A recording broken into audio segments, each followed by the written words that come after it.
देखिए आज हम लोग बात करेंगे ओम्स लॉ के बारे में। ओम्स लॉ करंट का ऐसे कहिए तो सेकंड टॉपिक है और बड़ा ही बेसिक है। इससे बड़ा प्रश्न आता है, ओम्स लॉ किसे कहा जाता है? तो the current flowing through the conductor is directly proportional to the potential difference across its ends. लेकिन ये कब? जब टेम्परेचर आपका फिक्स रहना चाहिए, क्योंकि टेम्परेचर जब इधर उधर होगा तो फिर ये वैरी करता है। ये तो देखिए क्या होता है, the current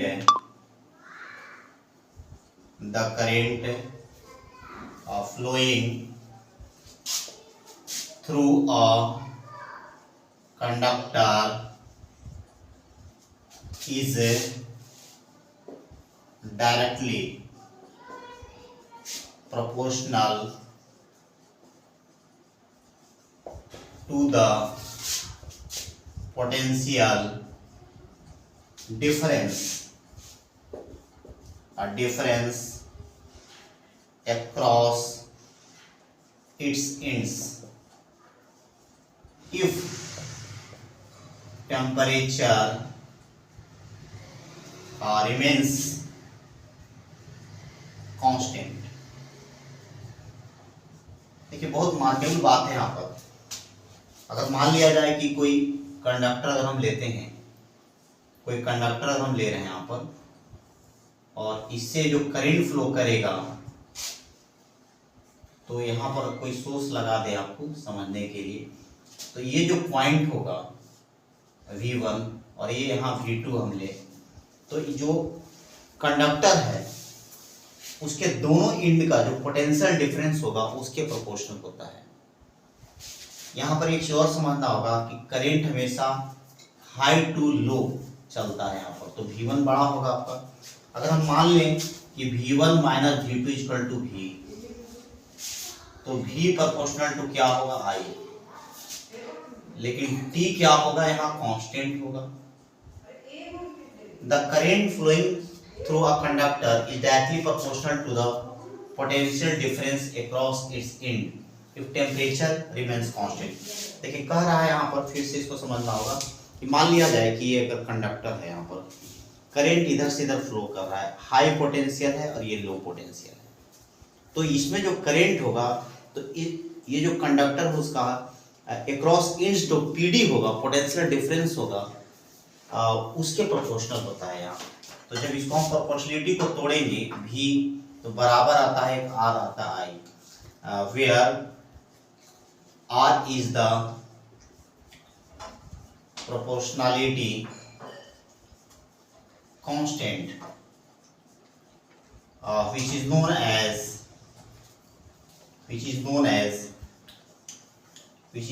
as resistance।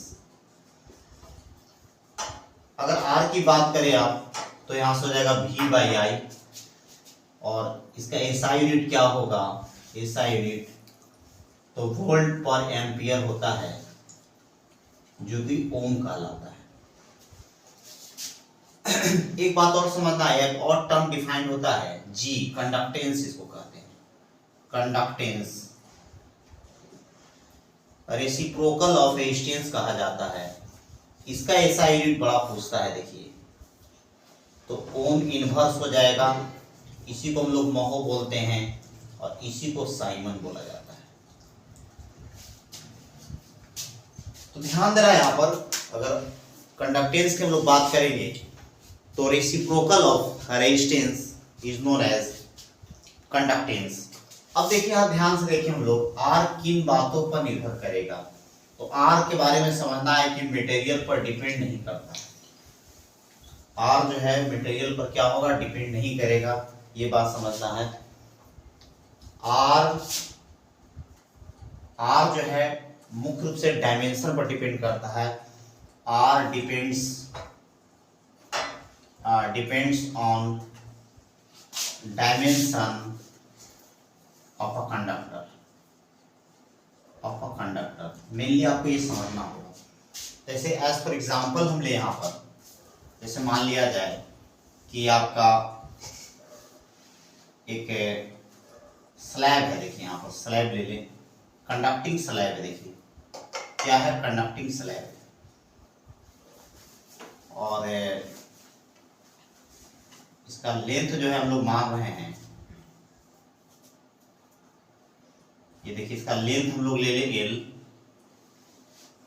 और इससे करंट जो है I पास कर रहा है, यहाँ पर I करंट पास कर रहा है, तो R इक्वल टू क्या है यहाँ लेंगे, V बाई I लेंगे। पोटेंशियल डिफरेंस हम लोग V ले ले क्रॉस एंड्स। लेकिन अगर हम लोग यहाँ पर दो ऐसा हम ले, यहाँ पर इन टू इन कनेक्शन कर दें, यहाँ पर इन टू इन कनेक्शन कर दें, तो देखिए डायमेंशन तो यहाँ चेंज हो जाएगा। अब कितना रेजिस्टेंस होगा इसको देखना होगा।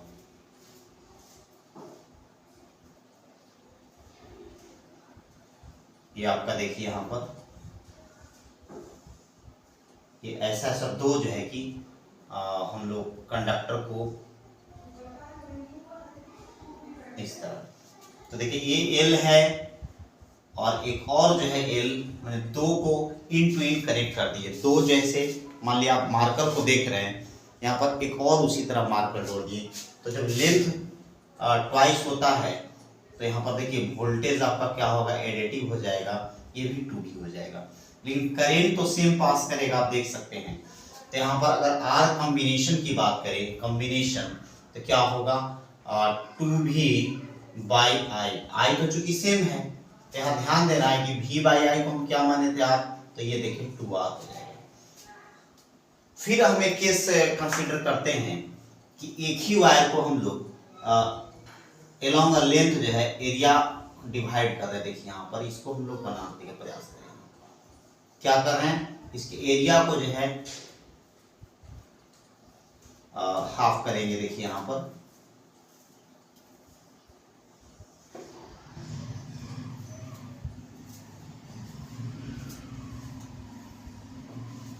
तो सब देखने में स्पष्ट हो।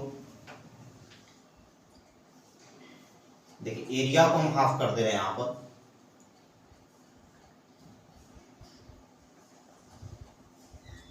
देख सकते हैं एरिया को हम लोग क्या किया यहाँ पर a/2 और ये a/2, लेंथ सेम रखा गया है क्योंकि ऊपर वाला ही कंडक्टर है, तो यहाँ पर करंट क्या होगा I/2 हो जाता है I/2 और ये भी I/2।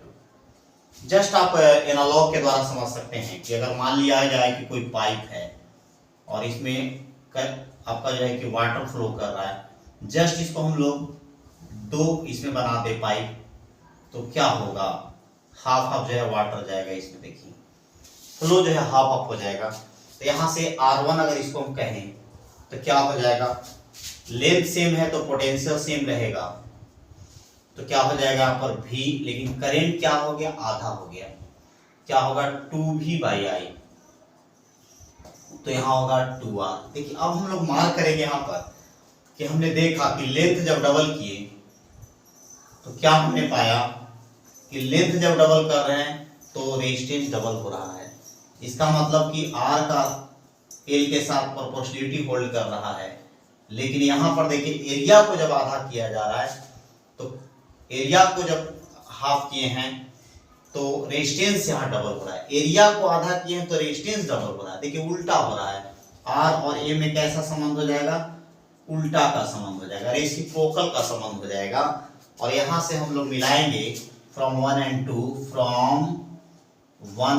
2, तो यहाँ से हो जाएगा आपका R प्रोपोर्शनल टू L/A, और ये R प्रोपोर्शनलिटी को फिर तोड़ेंगे, प्रोपोर्शनल को तो क्या होगा, प्रोपोर्शनलिटी कांस्टेंट आ जाएगा, रो L/A आता है, जिसको हम लोग रो को कहते हैं रेसिस्टिविटी कहते हैं। ये जो है ओनली मटेरियल पर डिपेंड करेगा, R proportional to L/A, proportional को तोड़ेंगे तो प्रोपोर्शनलिटी कांस्टेंट आएगा यहाँ पर, जिसको हम लोग रेसिस्टिविटी कहते हैं।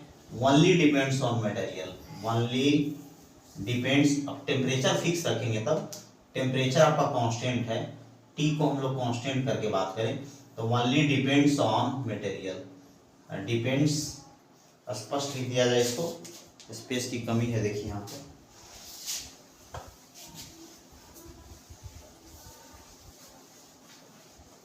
ये R इक्वल टू आ गया आपका रो L/A,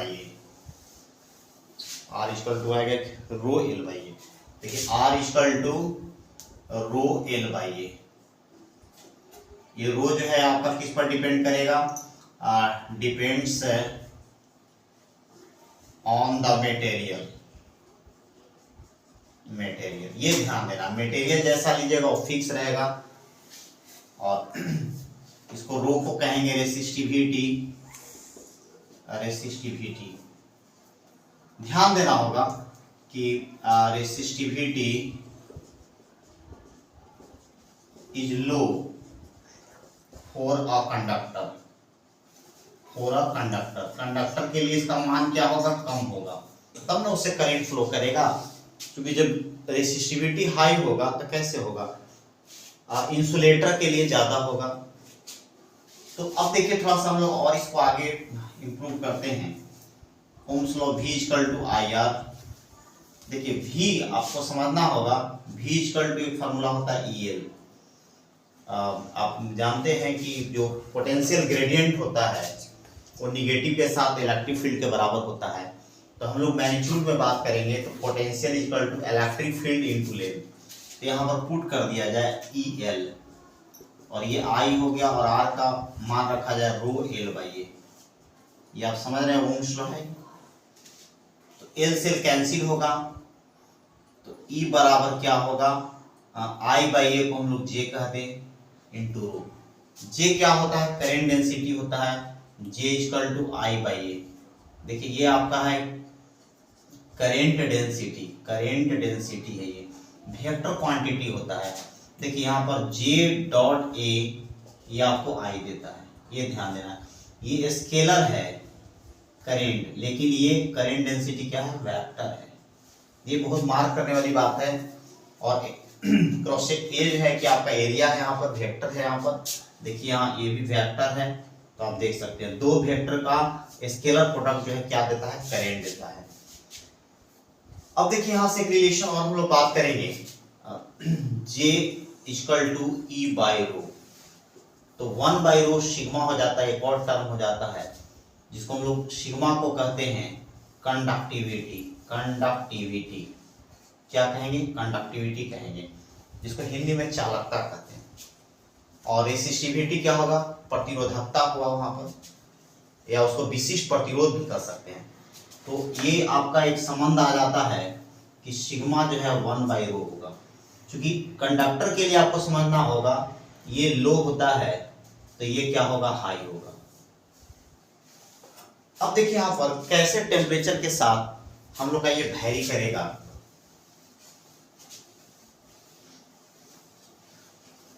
ध्यान देना है कि जो R होता है टेम्परेचर के साथ हम लोग रिलेशन देखेंगे, टेम्परेचर इफेक्ट देखा जाए हम लोग। तो यहां पर ध्यान देना है कि फार्मूला होता है RT बराबर R0 1 प्लस अल्फा और T माइनस T0। इसको हम लोग डेल्टी भी कर सकते हैं। RT equal to R0 1 plus alpha delta T. Alpha को क्या कहा जाता है, टेम्परेचर कॉफिशिएंट ऑफ रेजिस्टेंस। अगर हम लोग इसको तोड़ दें क्या होगा, alpha equal to del R by R0 del T. यहां से अगर एसआई यूनिट की बात करें हम लोग तो क्या होगा, पर केल्विन होगा, और सीजीएस यूनिट की अगर बात करें तो पर डिग्री सेल्सियस होगा। आरटी क्या है, टी टेम्परेचर पर रेजिस्टेंस हो गया, और आर नॉट क्या है, इनिशियल रेजिस्टेंस है जो दी गिवन रहेगा, और डेल टी क्या है, चेंज इन टेम्परेचर है, चेंज इन टेम्परेचर। अब मान लिया जाए, फॉर एग्जांपल हम ले लें यहाँ पर कि अगर मान लिया जाए कि 27 डिग्री पर, और 27 डिग्री पर आपका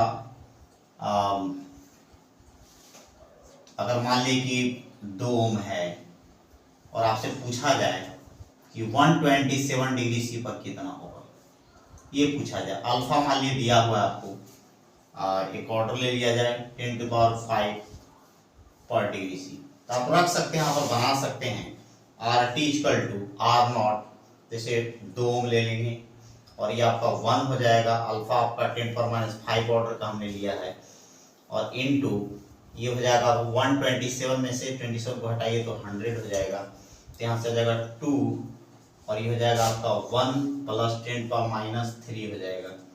देख सकते हैं यहाँ पर, तो कितना होगा 2 × 1.003 कितना होगा 2.006 ओम हो जाएगा। अब देख सकते हैं एज फॉर एग्जांपल आर्बिट्ररी हम लोग वैल्यू लेकर के किए हैं, उसी तरह ध्यान देना है कि रेसिस्टिविटी का भी उसी तरह का संबंध होगा।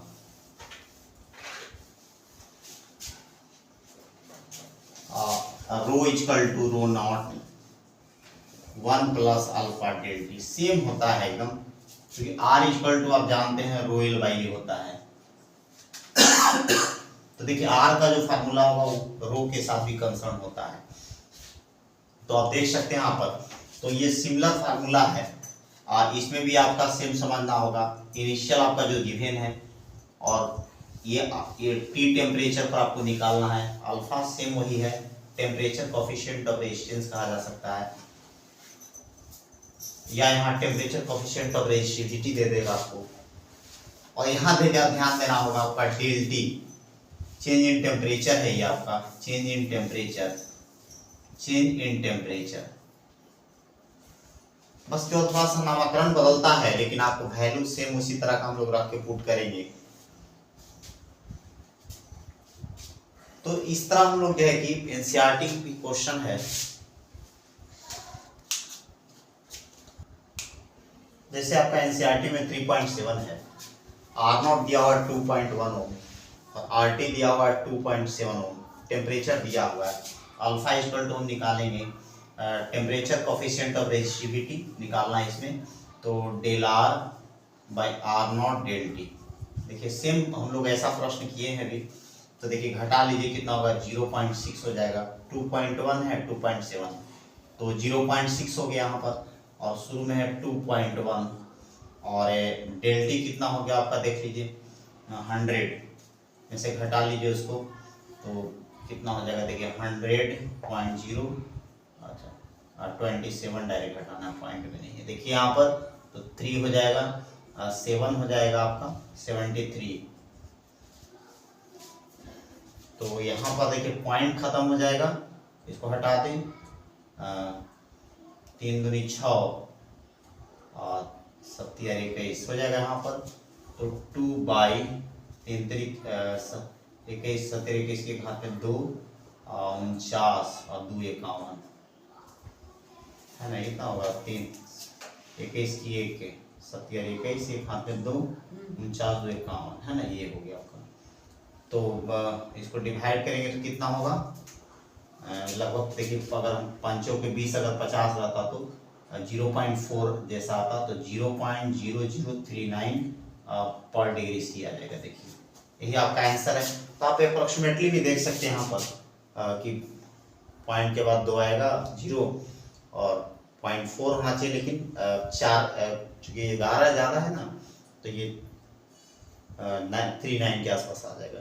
जस्ट ये आंसर होगा। देखिए इस तरह का जब भी प्रश्न आएगा तो हम लोग बेसिक वाला फार्मूला नहीं लेंगे, डायरेक्ट इसको जो है कि करेंगे तो आपका आराम से आ जाएगा। और हम लोग एनसीईआरटी का भी एक करेंगे। तो ये था आपका ओम्स लॉ।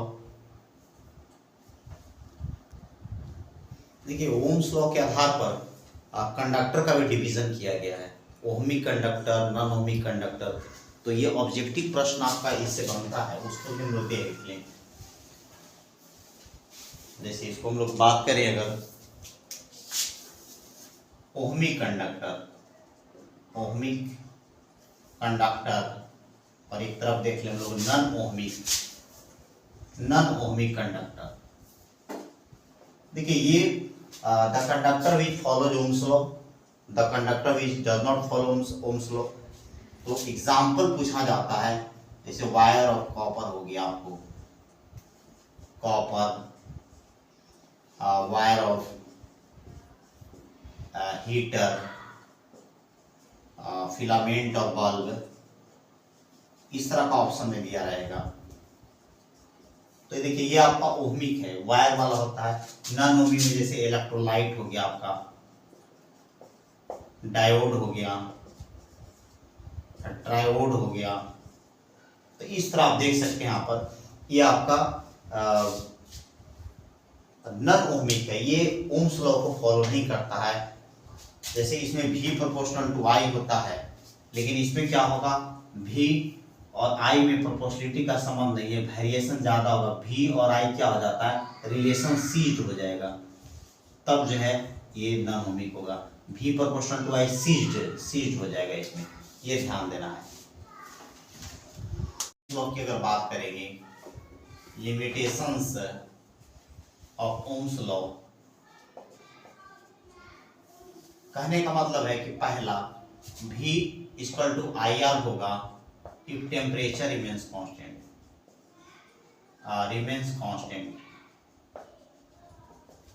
तब जाके अप्लीकेबल होगा। अगर टेम्परेचर वेरी करेगा तो ये नहीं लगेगा। If temperature varies then Ohm's law not applicable.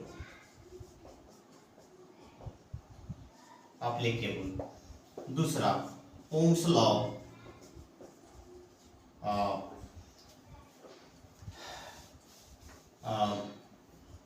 not valid for unilateral electrical components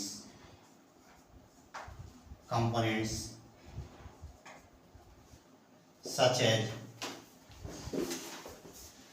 diode as well as transistor. देखिए यूनिलेटरल का मतलब क्या हुआ, जो एक डायरेक्शन में अगर करंट को फ्लो कराता है उसमें भी ये नहीं लगेगा ओम्स लॉ। और तीसरा आपको समझना होगा कि V प्रोपोर्शनल टू अगर I सीज्ड हो जाता है, अर्थात ऐसा वो फॉलो नहीं करता है, ceased then Ohm's law not applicable, ये ध्यान देना होगा आपको।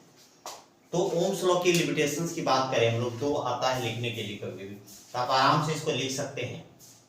यहाँ ध्यान देना होगा ये कब है, if temperature remains constant, if temperature varies then Ohm's law not applicable. Ohm's law not valid for unilateral electrical components such as diode as well as transistor. तो आप समझ सकते हैं जो एक डायरेक्शन में करंट को फ्लो कराएगा उसमें ये नहीं लगता है। V proportional to I ceased हो जाएगा, then Ohm's law not applicable. तो ये समझना होगा कि ये ओम्स लॉ का है। दूसरी बात, एक और बात फिर से मैं बताना चाहता हूँ कि जो ओहमिक कंडक्टर होगा उसमें ग्राफ पूछा जाता है तो उसको भी ध्यान रखेंगे कि स्ट्रेट लाइन होगा, नॉन ओहमिक होगा तो कर्व हो जाएगा। बहुत सारा पैटर्न उसमें मिलेगा, अलग अलग कंडक्टर्स के लिए अलग अलग ग्राफ मिलते हैं, लेकिन जो ओहमिक होगा वो हमेशा स्ट्रेट लाइन अप्रोक्सीमेटली होता है, लेकिन जो नॉन ओहमिक होगा हमेशा कर्व हो जाएगा। तो आप देख सकते हैं ये था ओम्स लॉ।